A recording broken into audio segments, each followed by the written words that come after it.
speaker. I'm just going to go over a couple of the rules. We need to be courteous, no shouting, hissing, or booing. I do have two sergeant-at-arms who are / timekeepers over here.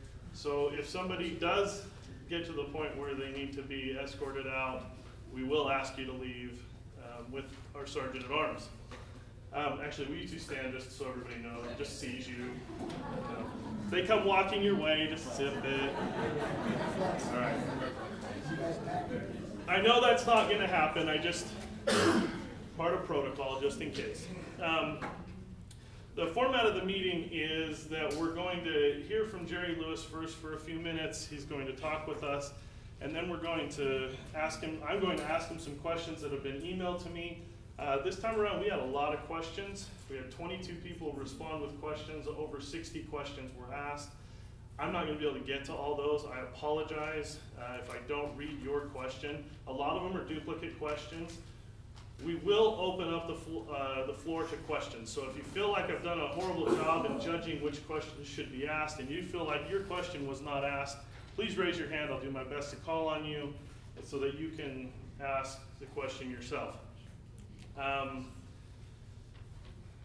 And another reminder, this is for us to ask questions and hear from Jerry Lewis. It's not, we're not here to give a speech ourselves.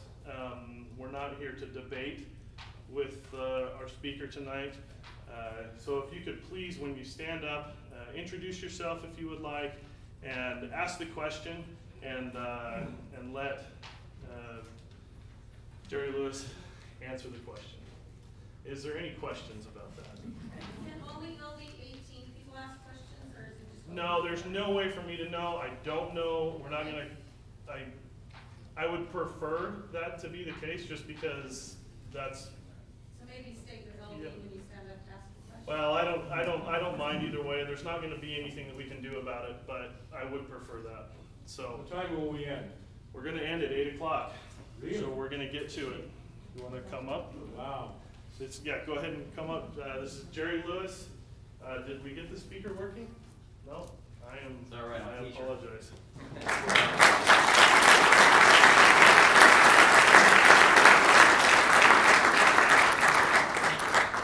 Thank you very much for being here tonight. It's a very, very wonderful thing to know that despite of which side of this candidacy we're on, we can meet as fellow Republicans and in the same room in a civil manner. When I was first asked by Dean Tyler Montague to run, one of the things that I immediately said was, you know what, I really don't want to do this because I don't want to have my name, and my family doesn't want to see my name dragged through the mud. And I don't want to, if I do this, I don't want to be slinging mud. I think people are very, very tired of that. And I've watched the national political scene and our own local scene here, and it's bothered me. And so I respect the fact that you're here tonight. Some of you I know very well. Some of you I know very well are not choosing to vote for me, and that's fine. I still appreciate the fact that you would come tonight anyhow. As I said, one of the main reasons I wanted to run is because I wanted to bring a civil tone to the political process. And as many of you have noticed in the last few weeks, there have been many attacks on my character. And I would like to start by just saying a few things. First off, I am a very proud Mesa citizen. I've been here for 30 years now. I love the state of Arizona. I love the city of Mesa. In my professional career, I've had many, many opportunities to leave the state. In fact, to go over to Hawaii at one point in time. Had a chance to go to Las Vegas with Arthur Anderson before the Keating deal. I had the opportunity to go east. I had a client that wanted to sell a house way out in East Mesa, far East Mesa, outside this district. But we love the neighborhood we're in. We love the home we're in. It's a small home. We've added on to it to accommodate our 7 children. They've all gone to Whittier Elementary School, except for our youngest son, Sam. He's got some special needs, and so he goes to Webster, just up the street a piece. They've all gone to Carson Junior High School. They've all gone to Westwood High School. I'm a charter school guy. None of my kids have been in charter schools because we've been very pleased with what our neighborhood schools have delivered to us. And We've loved the education they've gotten. We've loved their teachers. We love their administrators. We love the people that helped our kids in so many different ways. And we tip our hats to the many teachers and others who have helped our students get a great education at those 2 elementary schools and junior high school and high school. We love Mesa. We love Arizona. I love the opportunity I have to be a teacher and now to work with teachers on a very, very close basis. I also love the opportunity I've had to serve in business. I came here with a bachelor's and master's degree at Brigham Young University in accounting. Went to work for the accounting firm of then Deloitte Haskins & Sells. We merged with Touche Ross, became Deloitte & Touche. And at that time, we closed down our Mesa office where I was working, and I went downtown and worked in our downtown or uptown office to finish my career there. When an opportunity came to go to work for a Chinese-speaking client of mine, I said, this is great. I was getting kind of disgruntled of being a tax preparer, tax planner, and whatnot. I wanted to do something different. I'd been serving with Deloitte for about 9+ years, and every accountant's dream and then Big 8 was, you know, get your 2 years and get out as soon as you can, go make some real money. And I stuck around for over 9 years. And when they came and said they wanted a Chinese-speaking CPA, and I was the person assigned to that particular tax engagement, it was a nice thing to do. I always wanted to go back to Hong Kong, where I'd served my mission, and I thought this would be great. I can refine my Cantonese skills, and everything will be great. Well, I want to tell you what happened at that company, because there's been some interesting articles published here recently that implicate me in some very, very wrongdoings by the majority owner, Raymond Hung. I started in August of 1991 with the business called Corp International. It was a multi-level marketing company that dealt in security alarm products, personal attack alarms, car alarms, home security alarms. Okay, we started up at the Bay Colony Suites on Pima and Via de Ventura, and that's where I spent my whole time there. We started with, I think, 4 people originally, 4 or 5 people originally. I think I was the 5th person hired. And I can remember in those first 2 weeks, we weren't getting paid from Hong Kong. We had not made a sale yet, and payroll was due. We had some secretaries and whatnot that we'd hired on, and a couple of programmers needed to be paid, and there was no money to be paid. And so I remember having just come right out of Deloitte, cashing in whatever money I could from Deloitte. I covered the payroll for that company. It was only $2,600 to cover that payroll so we could get through, knowing that these guys in Hong Kong would probably deliver, and they wouldn't hire me and 2 weeks later stiff me for $2,600, and so I covered that payroll. Over the next year and a half, we watched that company go from 0 to, by the time I was asked to leave in January of 1993, just about a year and a half later, okay, we were doing $11 million a month. In fact, the story goes like this. For that year and a half, I hired everybody I could possibly hire. I hired a lot of people from Mesa, from wherever I could get them. We couldn't hire people fast enough to ship orders, to take phone calls, to do some of the manufacturing and repair. It was a great, great business, and it was going ballistic. And there were times when, even with my calling in my church at the time, which was a very serious calling, which some of you were there with me at the time, I would work all day, work into the night, not come home, work the next day back in the office, go back to the warehouse, ship more products. We couldn't get enough people fast enough, and so there was times when I spent sometimes 48 to 72 hours there just trying to make sure that business got off, and it did. It went incredibly well. The first few months were kind of shaky, but then it started going up and up and up. The night that we were sitting there, it was the Phoenix Open. IBM had been trying to court us to buy a big mainframe computer to run all of our numbers on, and so they invited us to the Tournament Players Club and watch the Phoenix Open. And so my dad, Reg, was a great golfer. Well, he wasn't a great golfer. He liked to golf a lot, and he tried to teach me, but we golfed a lot. And I took him over there, and I took my son, Brent, and we went up there. And on the way back, I said, Dad, why don't you take Brent home, and I'll get a ride home with someone else. It's the last day of the month. I want to see, our last business day of the month. I want to see if we broke $10 million tonight. And all the people were working. They were working on that Saturday. Went in there, and they were excited. They were about to close the door on the month's sales, and we're about $11 million, and we're just celebrating. It was a wonderful thing. I get a call from Mr. Hung's little friend that kind of was working with us from Hong Kong in our office there, and he says, "Hey, Jerry, are you there?" And I go, "Yeah, I'm here. Congratulations. We just broke $10 million. In fact, we broke $11 million tonight. This is great. Come on down. Let's celebrate with all the people that are taking orders and whatnot." And he says, okay, we'll be down in a little bit. And he says, we'll be down. I says, who's coming down? He goes, well, Raymond's coming also. I go, great, this is wonderful. I thought he was in Hong Kong. And when he came in the door, there was a few other people with him also. They had weapons. They had rifles.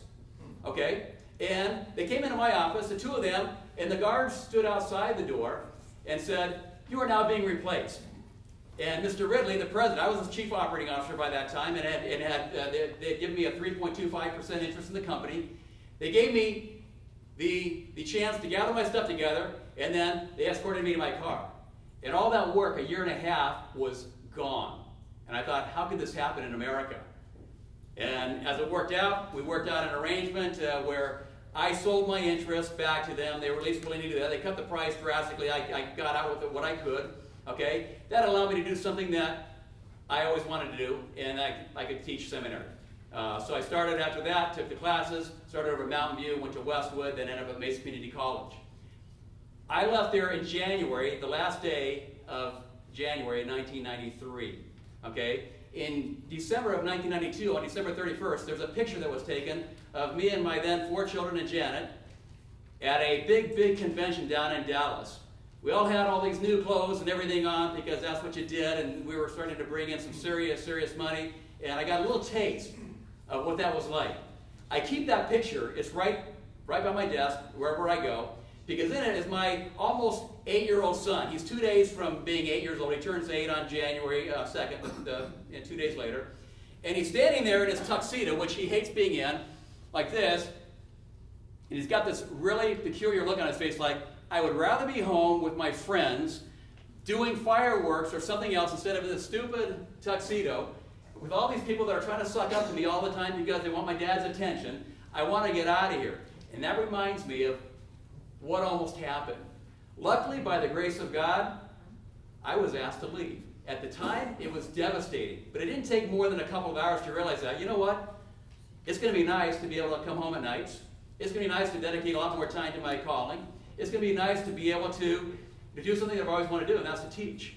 And so we got over that really quickly. I taught through 2006. Now that brings up another issue.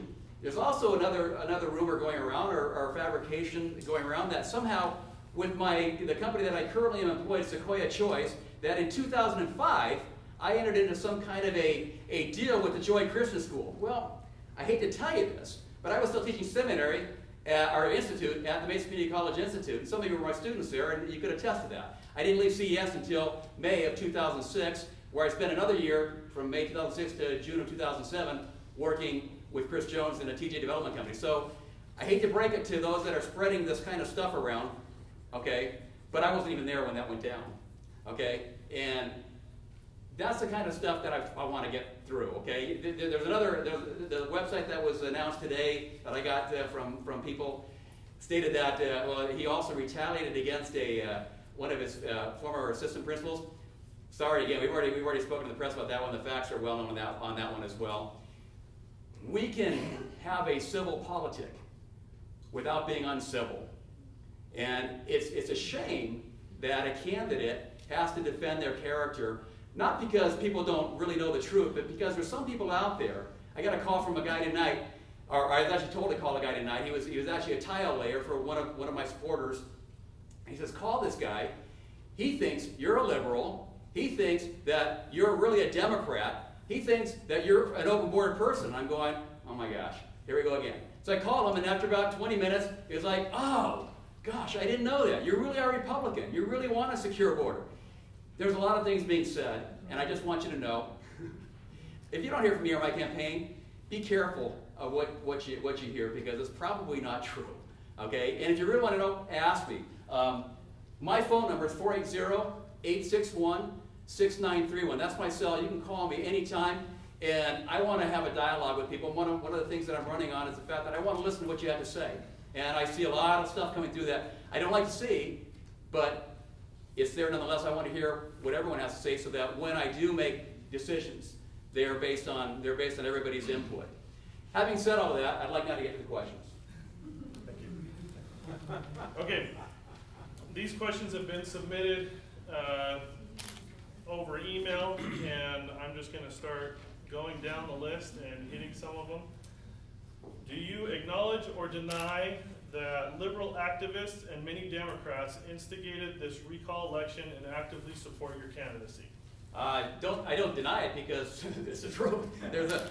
Certainly there's a lot of people on both sides. There's a lot of Republicans that signed it. There's a Republican, I think it was a co-chair as well. I never met the man, nor have I met his Democrat counterpart. But certainly there are people on all sides of the issue that are behind the recall. I was not one of them, nor were those who asked me to run either.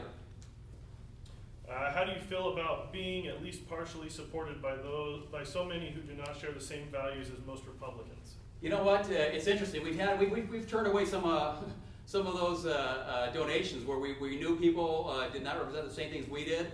How do I feel about it? You know what? All I know is that 68% of our donations came from within Mesa.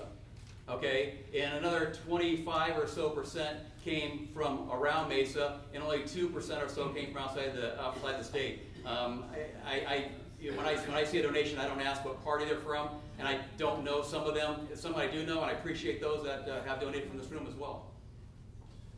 Have you ever met or talked to Randy Peraz? No. Don't plan on it either. Please, no, I have not. And I've been asked that question from day one. It's like, no. Why do you feel that it is appropriate to try to overturn the Republican majority from the last primary? The recall itself was a constitutional mandate.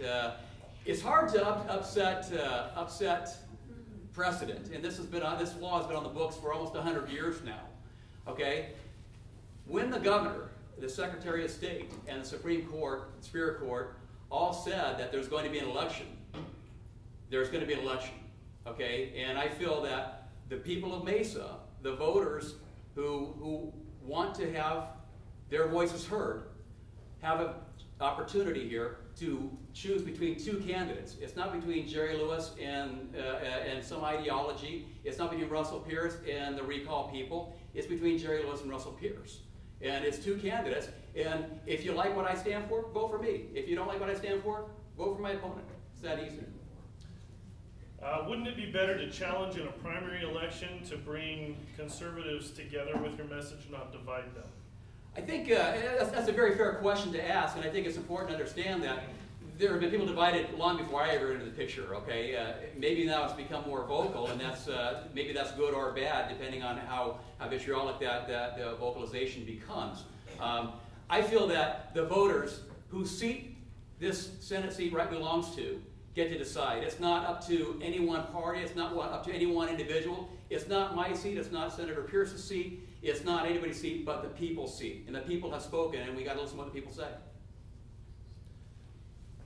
This recall election was started by a left-wing Democrat activist. By agreeing to run, you give the appearance of sympathy with those same liberal elements. What is the main reason you are opposing Russell Pierce in this unscheduled election, since you note on your webpage you did not sign the recall petition? Thank you for making that point clear. I did not sign the recall petition, and it isn't scheduled until the Supreme Court, the governor, and Secretary of State said it was scheduled, and it is scheduled now. Okay, so the next election is November 8th of 2011. It's not in November of 2012. So we have an election here that the people have asked for. Okay, how it came about, I don't agree with. I'm like you. If we don't like the recall, okay, we have to change that law, if that's what we really decide we want to do. But that's not the question here. The question here is we have two candidates to decide upon. Okay, so I'm just gonna ask this one little part again. What is the main reason you're opposing Russell Pierce in the unscheduled election? Okay, the main reason is I've sat for the last 5 or 6 years and have watched what's happened to the image of Mesa, the image of Arizona, to the representation that I felt was lacking in our district. I've seen a lot of people be hurt in their businesses and whatnot, and I've been pretty much a part of watching these people who have been hurt by this, and I've listened to them. I've talked with many people who have talked with my opponent about these things, and have asked him to try to be a little more civil about it and to change his tone and so forth. And they've come back and said, he's still the same. And I supported him originally, okay, but I lost that support when I realized that good people who were talking to him, okay, we're not able to make any kind of change on him. And I respect the fact that he stands by what he says he'll do. However, I personally felt that he had gone beyond the mark. And when I was asked, okay, at first they didn't want to do it because I am not a politician, as you can tell, okay, and it took 2 tries to get me and Janet to be convinced that this is what we wanted to do. And I will tell you this also. Saul Alinsky, Randy Peraz, George Soros, Barack Obama, or whoever else, they're not behind me. This is my decision. This is something that I felt very, very personally on my own. And if some people think that I'm in their back pocket or I'm being pulled by them, not so. And those that know me know better that I'm not someone's puppet. Recalls are very contentious situations. They stir the anger of those who feel this is overturning their votes. If you knew that stepping down from participating in this recall would heal the anger in this election, why would you not do that? People choose to be angry or happy. That's a choice people make. I cannot change their anger or their happiness. That's a personal decision. If people want to be angry over this issue, that's their choice. I do not want to interfere with that. I believe that the people have a choice to make in terms in the ballot booth. They also have a choice to make in terms of how they look at this. I will not get into their judgment or value system. That's something they have to decide for themselves. If you haven't noticed, these are kind of themed. I'm going to go through the themes and we'll move to the next theme soon. What do you know about the group called Citizens United for Progress that is spending money to promote you by name and smear Russell Pierce? The group's printed material claims it's not authorized by any candidate or candidate's campaign committee. It's not registered with the Secretary of State, has no website, can't be found. Do you know who they are and why are they spending All money? I know is that there's a guy named Tash at ASU. I don't know him. And the first thing I got from them, actually I came home, I took the fall break to go see my son and daughter-in-law and grandson for the fall break. We came back, we had a bunch of mailers, and I saw some for me. I go, oh, I didn't realize our mailers already gone out. And I realized, oh, this isn't us. There were 3 of them, and I'm going, wow, who did this? And then I see this thing from Helen Purcell, it looked like, one of these official things. I go, oh, they're going to tell the people that Olivia's really on the ballot. I go, wait a minute. This is the same people that did this one here. And I go, who is this? I don't know. Okay? And I want to tell them, I appreciate the fact that they're trying to help the process here. But as I've told everybody from the very beginning, and continue to do so through Facebooks, through emails, through my appearances, if you want to support me, please respect the law, okay? And please respect my opponent and those that are supporting him. This is a candidacy, a campaign, not a war. At the end, in 2 weeks from tonight, this election is going to be over, and we're all going to be living here in Mesa. And there's no reason for us to be combatants in this election. So, I don't know this guy. I don't know his group. They have nothing to do with us. We don't coordinate with anybody. We have the little group that works with me on our campaign, and that's all I know about. With which parts of the Arizona immigration... Let me say one more thing on that. And I would ask whoever is this Tash guy or whoever is behind him to please square themselves with the law. I mean, yeah, those things are about $10,000 a piece, I'm told, and you've done 3 of them already. That tells me you've spent somewhere around $30,000, $40,000. So, I think you ought to square yourself with the law. With which parts of Arizona immigration laws, including SB 1070, do you disagree? I think the SB 1070, along with all other aspects of the immigration debate, have to be looked at in the whole. Okay, I think I agree with the statement of my church, which says law enforcement only approach will probably not succeed. We have to have law enforcement. I stand for law enforcement, contrary to some signs you see around that have been around for a long time. Okay, but we have to have all of the laws considered. Okay, we've got to secure our border. We've got to secure our national security. Okay, we've also got to consider what types of impact do our current laws about immigration, which are very, very old and arcane, what type of impact do they have on our economy? What type of impact do they have on families? What type of an impact do they have on our welfare system, on our education and whatnot? We need to look at all of these issues, bring in all of the players together, and especially the federal government to bring them into the field of discussion, and look at all the issues together, so that when we do have a program, it's a program that, one, will work, two, we can all be proud of. And so I'm for all aspects of immigration reform, including the rule of law. And I think we've got to do the complete job. We can't just do a little piece at a time, because we've still got a porous border. There's still people coming across in great numbers. We've still got all kinds of problems with people that are here. Okay, we've got to address the issue in its completeness.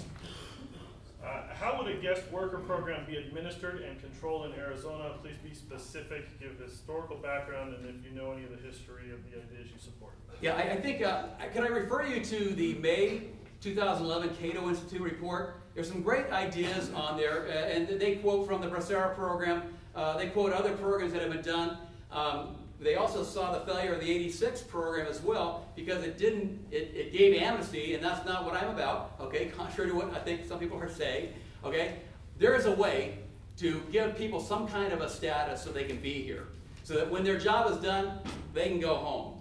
What the Cato Institute report states is that when you give them some kind of legal status, they take pride and ownership in the culture in which they belong. They learn English, they get their kids very much educated. You don't see the disrespect that repulses all of us for our flag and for our country. These people generally do not want to be standing in our welfare lines. There are some, I know, there are some, okay? But generally, it's not the undocumented that are crowding our welfare rolls, okay? So if we can look at all aspects of it, bring everybody that has a stake in this whole issue together, we can bring about some serious changes that we can all be proud of.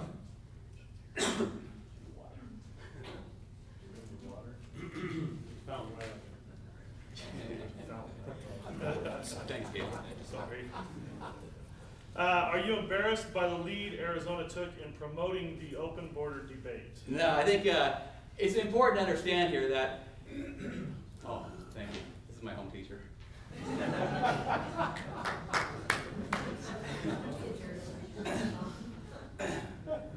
No, I'm not embarrassed by anything about our state. I'm not, the thing that's often quoted, and you see on a lot of the things that are coming through your emails, is that Jerry's embarrassed to be from Mesa, or he's ashamed of Arizona, he thinks we're 1964 Alabama. What I said and meant is this: people outside of our state see us as something that we are not, okay? I'm not embarrassed about Mesa, as I said at the very beginning. I am proud to be Mesa. I am proud to be in Arizona. I've had many opportunities to leave, but we love it here, okay? Trust me. If I wasn't proud of Mesa, I would not be doing this.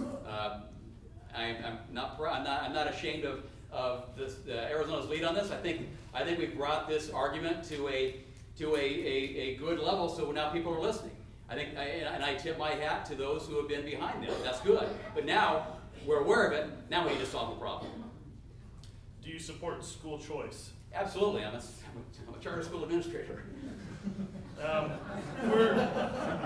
We're aware of your experience in seminary and institute classrooms and in the charter school system administration, but need to know more about your experience teaching in the public school setting. Do you hold a teacher certificate from the state of Arizona?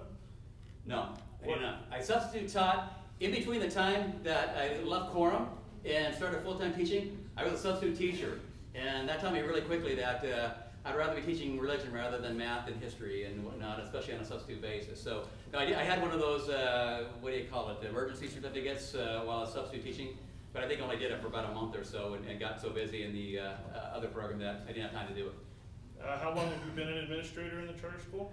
4 years. And have you ever worked at a public school? No, I've never worked at a public school.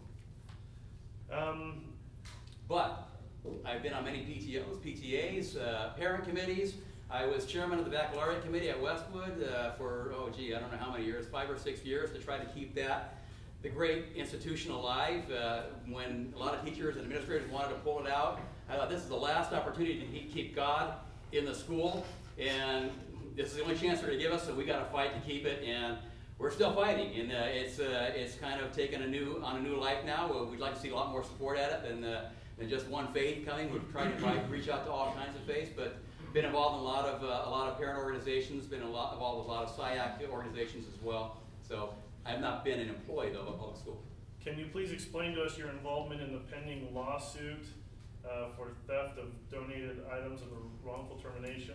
I'm not a named defendant in that suit. Okay, this is a disgruntled employee. Okay, that was let go for budgetary reasons by my boss. Okay, when I was out of town, and she thought it was retaliation for this whole thing that we talked about with these goods that never even were sold, didn't go to the person's garage sale coffers. Okay, a fabrication, taking something that was very good. I mean, here my predecessor, the lady that got terminated, had given away stuff before to teachers. Okay, and I saw that, and when she was standing there and I gave my approval because other stuff was going to be tossed with the stuff that was given to Heather, the teacher who got the stuff, I said, hey, yeah, it's July. I think it was like July 10th or 11th when this went on. Monsoons were coming. We had a lot of stuff outside. We had more stuff coming in. That's the time of the year when we clean the schools, and we didn't have a lot of room for stuff to go. They were going to throw a lot of it away anyhow. 2 teachers were taking stuff down to Mexico to a school down there. And this teacher asked if she could have some stuff to raise money for her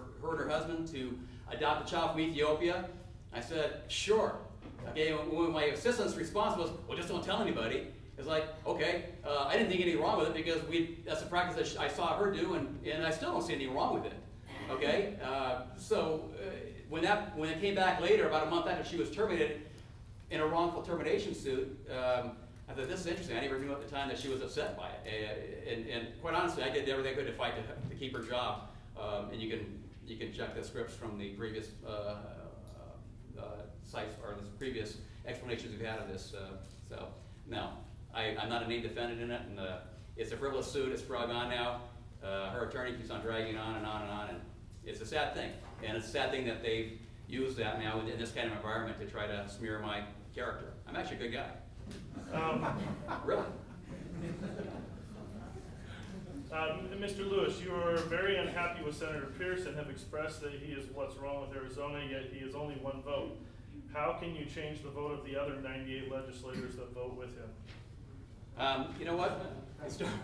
I'm not sure all 98 legislators vote with him all the time.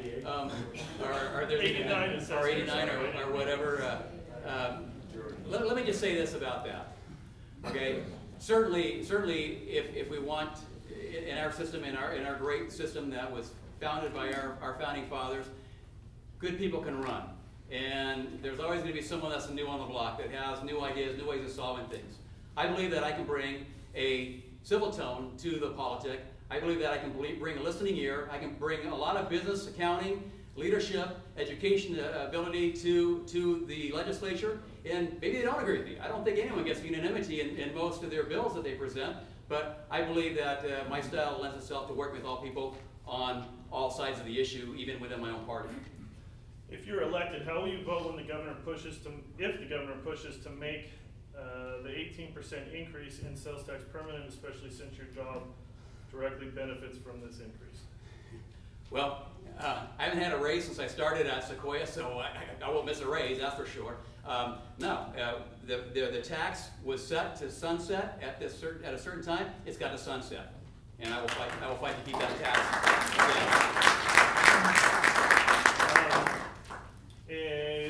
Since education and access care takes up 95% of our budget, in order to balance the budget, we would have to cut from the only place the money is going. How do you think you can do any different when the entire legislature voted for these cuts this year? I don't know that they meant entire legislature. I think they meant that it passed.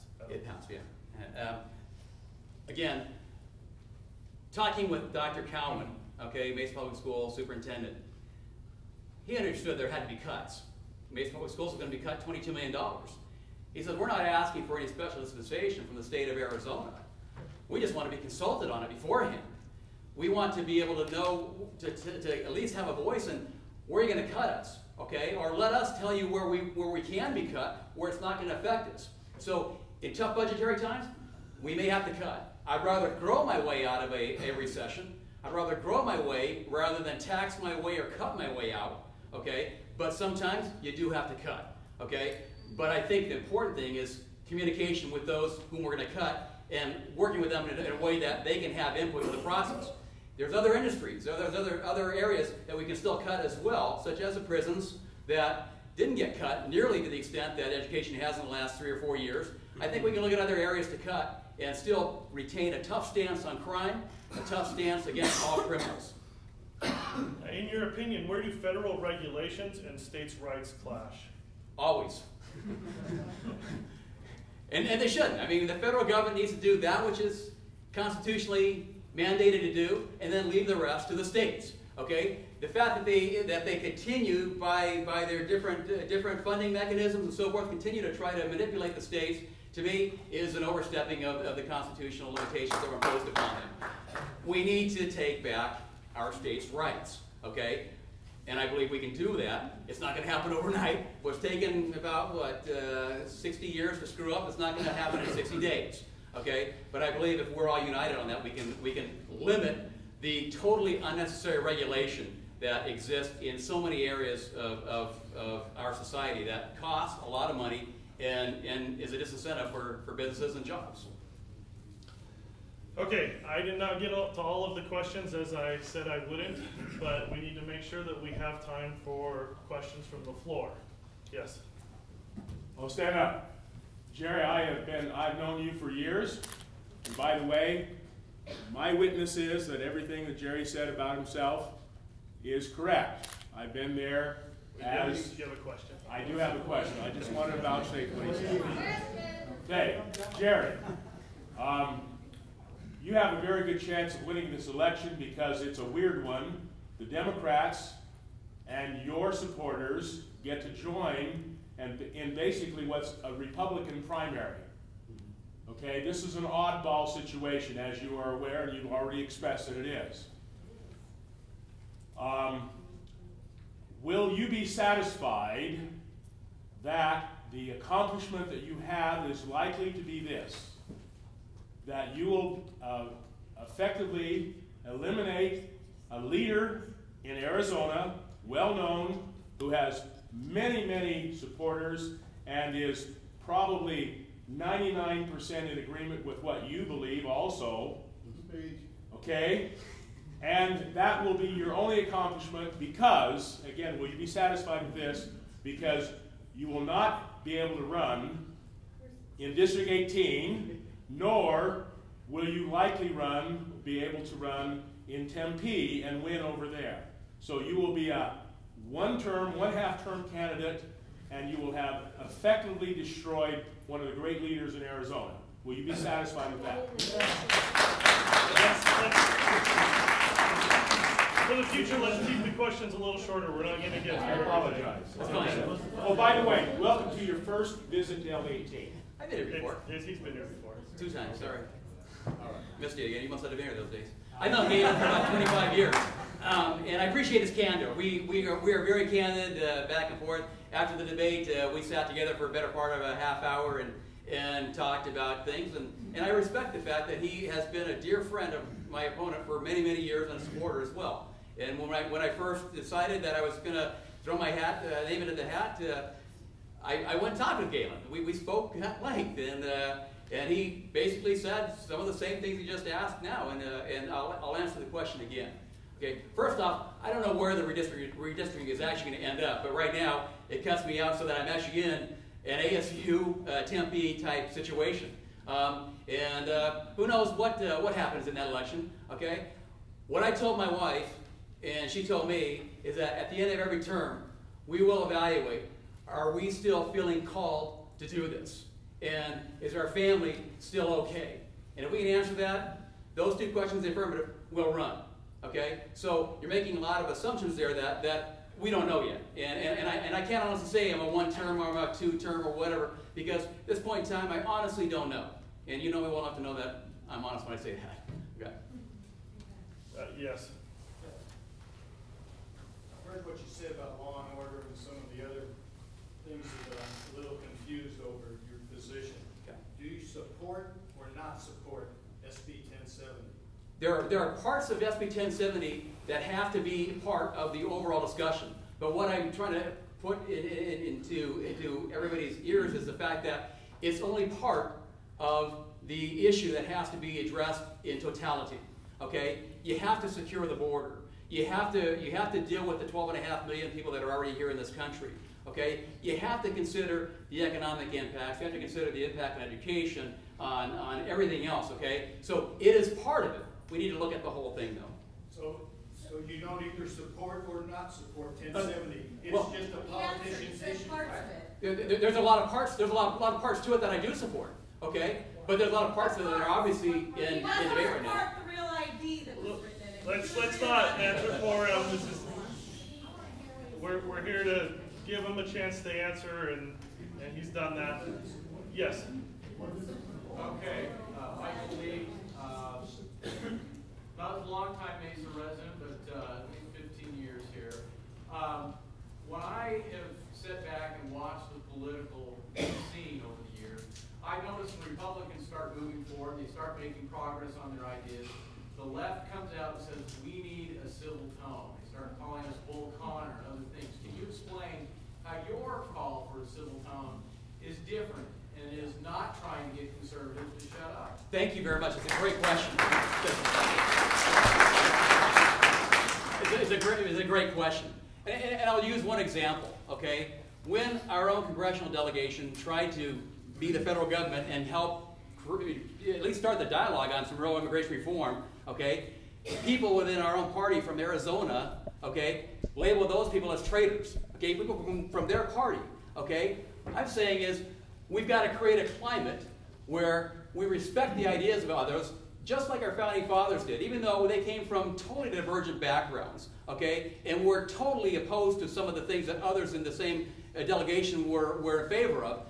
They were very, very terse, but they respected each other enough to recognize that I want to hear what you have to say, okay? And so I talk about civil tone. I'm talking about listening to what people have to say and making it possible so people with great ideas can come forward. In business and education, that's how we solve problems, is we listen to the ideas of all people. That's Right there in blue, yeah. Stephen Noble, my question is, not from a legal standpoint, but from an ethical standpoint, are you worried that if you should win this election, regardless of how wonderful a person you are, and a conservative and everything, that it will open the floodway for these Democrats to then, anytime a conservative steps forward with a legislation that they don't like, they can then use this recall tactic again to use it to say, guess what, you're either going to go along with what we say, or we're going to hit you with the recall. Good question. I'm glad you brought it up too. Yeah, thank you. This provision's been on books for 100 years. This is the first time it's been used. Right. Now this is something they're going, hey, we finally found a new tool here. It's only been there for 100 years, but we're going to use it. Okay. Right. I don't think so. Okay, it's been there. People are well aware of it. People have studied the Constitution of Arizona. Okay, know it's there. Okay, the threshold to bring about a recall is 25% of the previous electorate. Okay, that's a pretty steep level. Now, if we need to make that higher so that you really get a majority or something like that, then let's talk about that. Okay, if we think that's a problem, let's address the issue, or let's do away with it. If that's what the people really want, then let's do away with it. But if they like the idea that maybe 25% is not high enough, let's talk about upping the percentile of petitioners that sign the recall petition. Ron? My question is regarding anchor babies and your interpretation of the 14th Amendment. That is a very offensive term. Do you interpret the 14th Amendment to mean that anyone born here, even if their parents are here illegally, they're a U.S. citizen? Yeah. Thank you for the question. In 1868, when the 14th Amendment was drafted by the 39th Congress, okay, basically what it did was overturn Dred Scott, okay, which basically ended the debate about whether slave babies, okay, born in the United States would be citizens or not, okay. That was the intent. The people, the Congress at that time and those that were involved with that, I'm sure did not see what's going on today, okay. And so, is this something we need to look at? Certainly we do, okay? But 200 years of precedent has not changed it yet. And if we're going to change, I mean, laws are based on precedent, interpretation is based on precedent. If we're going to change it, we have to agree that this is something that the national government wants to do, because it's not a state issue. It's a federal issue that we have to solve on a federal level.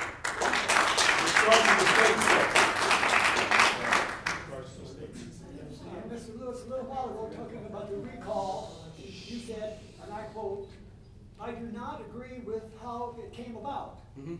Would you explain to us Yeah, about that? sure. I could be glad to repeat that. Yeah, I was asked by people to sign it. I said, hey, look, you know what? You get what you pay for. Not everybody heard the question. Oh, I'm sorry. So, I want to know why you don't agree with how it came about. Okay. That's what you said. Yeah, because the same reasons that have been stated in the questions previously, I believe that, hey, the person was voted, okay? He should be allowed to finish his term, okay? But once there was a recall decided, and the law provided that we want to follow the rule of law here, once I decided, that's only when I got involved with it. My name's Dinah Liddell. Hi, Donna. can't hear you. Okay, sorry. Maybe I'll come up here. I'll repeat it if you need me to. Okay, since 1070, the homicide rate has gone down 50%. Auto theft, 47%. Jail incarceration has gone down repeatedly every month for the first time in Arizona history. And yet you say that there is a lot of harm done. And I understand that. People have been here and have jobs and contributing to our society.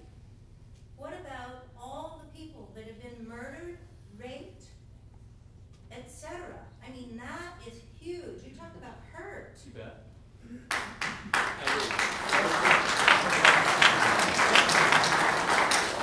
It's all about illegal. Well, thank you for the question, and I hope we don't make the big leap to say that all crimes are committed by illegal people. That's just not true. Okay, crime.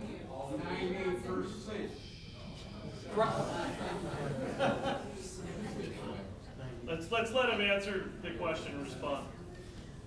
Crime rates fall because of good police work and vigilant students. Vigilant citizens, okay? We've had a block watch in our neighborhood now for, I think, 24 of the 25 years we've been there. This Saturday, come on over to our annual Halloween party. We have a very, very well-organized block watch group that we've spread out through other neighborhoods around. Vigilant neighbors watching out for the neighborhood. Vigilant police work, hard-working policemen doing their job, okay, along with a conscientious, educated public, help curtail crime. I don't want to make the leap and say it's all because we have fewer Hispanics or fewer undocumented workers here. Hi, Jerry. My name is Colleen Wheeler, and I wanted to ask why you think it's important that our elected officials not accept gifts and favors from the people who are trying to influence their vote. Thank you. The question. You want to go ahead? If I can repeat it correctly, why is it important that elected officials not accept gifts and favors from lobbyists? Is that what From groups trying to influence their vote. From groups trying to influence their votes. Okay, obvious. That's obvious. Okay, special interest, whatever. Okay, call it whatever you want. As an accountant, one of the fundamental accounting principles that we learn right away is called independence. Okay, you've got to be independent. In law, we call it conflict of interest. Okay, and if we're somehow compromised by someone's gift to us, upon whom we're going to be passing legislation, to me, that lacks independence. There's a conflict of interest, and so public service is just that. It's service to the public. If we're going to be in that honored position, then we should be totally above anyone that could possibly even give us the impression that they are somehow beholden to us, or we're somehow beholden to them. And so I oppose and will do all that I can to bring about laws that ban any kind of bribes, gifts, favors to any elected official. Henry Hawes. Hi, Henry. Jerry, at my Rotary Club meeting on September the 6th, I asked you a question. Mm-hmm. And then this was the question. Excluding Senate Bill 1070 and other immigration issues, are there any other reasons that Senator Pierce should be recalled? Your answer really left me confused by your response, because you said, I do not know the reasons that they used that caused the recall. So I guess, have you learned any more about Yes, those I have. since Thank you. that time? So I asked you the question again. Yeah, okay. Are there other reasons, aside from Senate Bill 1070 and immigration, that Senator Pierce should be recalled? Thank you, Henry. Appreciate it. I'm glad you asked the question again, because now I do know the answer, and I think all of us got a little mailer from Clean Elections that states their purpose. Okay, that articulates in 200 words what their purpose was for. They felt that they weren't being represented. They felt that you know, the vitriolic tone of things was something that was appalling to them, and you can read it. You've gotten it. So there's the answer. I guess my question would be there, why is it that there's some 30 states that are following what Senator Pierce has basically started in Arizona, wanting their 30 states to enact basically the same law? Well, certainly, Henry, in all due respect, because there is a problem, okay? And I think if people are looking for a solution, and that's what I want to bring is a real solution. Okay. Excuse me, can we hear the answer to that question, please? Do you feel like you need to give any more? Say it again. He asked a question and he never answered it. Well, I just asked him, and Which question would you like me to answer, ma'am? The one that the gentleman just asked you. There's two questions, ma'am, since you asked that. What question would you like me to answer? The first one. Henry's question? Yes. Okay. I said, look on the Clean Elections brochure that you got. Their statement is... I don't want to look at that. I want you to tell me. And I did. You tell me. What does it say? What does it say? He's answered as much as he's going to answer. I think there's obviously a miscommunication here. I'm sorry that you feel like it's not an answer. We're not here to debate with him. I explained that at the beginning. We're here to hear his answers. And that's his answer. You're going to have to take it as it is. We need to find out how we can find out more information from you. Thank you. There's a lot of questions for you. Okay. I gave you my cell number. Feel free to call me directly, or go to our website, jerrylewisforsenate.com. There is a Gmail account on that you can write a question to. All I would ask is that please stop spreading false things about me. My kids don't appreciate that. I know it's a political figure now. I have a question to the chair. We're moving on from this part right now. I really apologize that we're not getting to everything. We are moving forward at this point. I have a question for the chair. And I apologize, I'm not recognizing you right now. We're finishing this section and then we can talk. Okay? Jerry, can I ask you just one question? We're done. We said we're going to finish at 8 o'clock. He's trying to tell us how we can get a hold of him so that there's no way to answer all of your questions tonight. That's just not going to happen. So please just listen to how you can get a hold of him and direct your questions to him after this meeting. Jerry says I can ask one question. Will you let me? I think this question is really important. I've known Jerry forever. Everybody, the big thing I think with this whole recall is SB 1070. So what are your ideas that make it different from what we have now to help with the farming? Because I've heard you say that Americans won't do the work that illegals will. I think with welfare reform, prison reform, there's ways that Americans will work. So what will you do?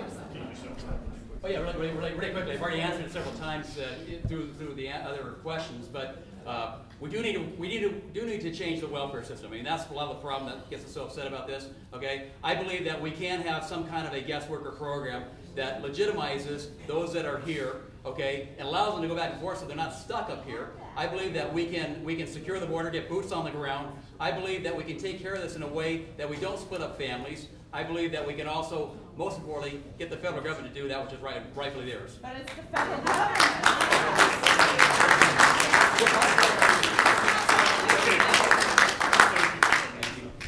Thank you very much. We thank Jerry Lewis for coming.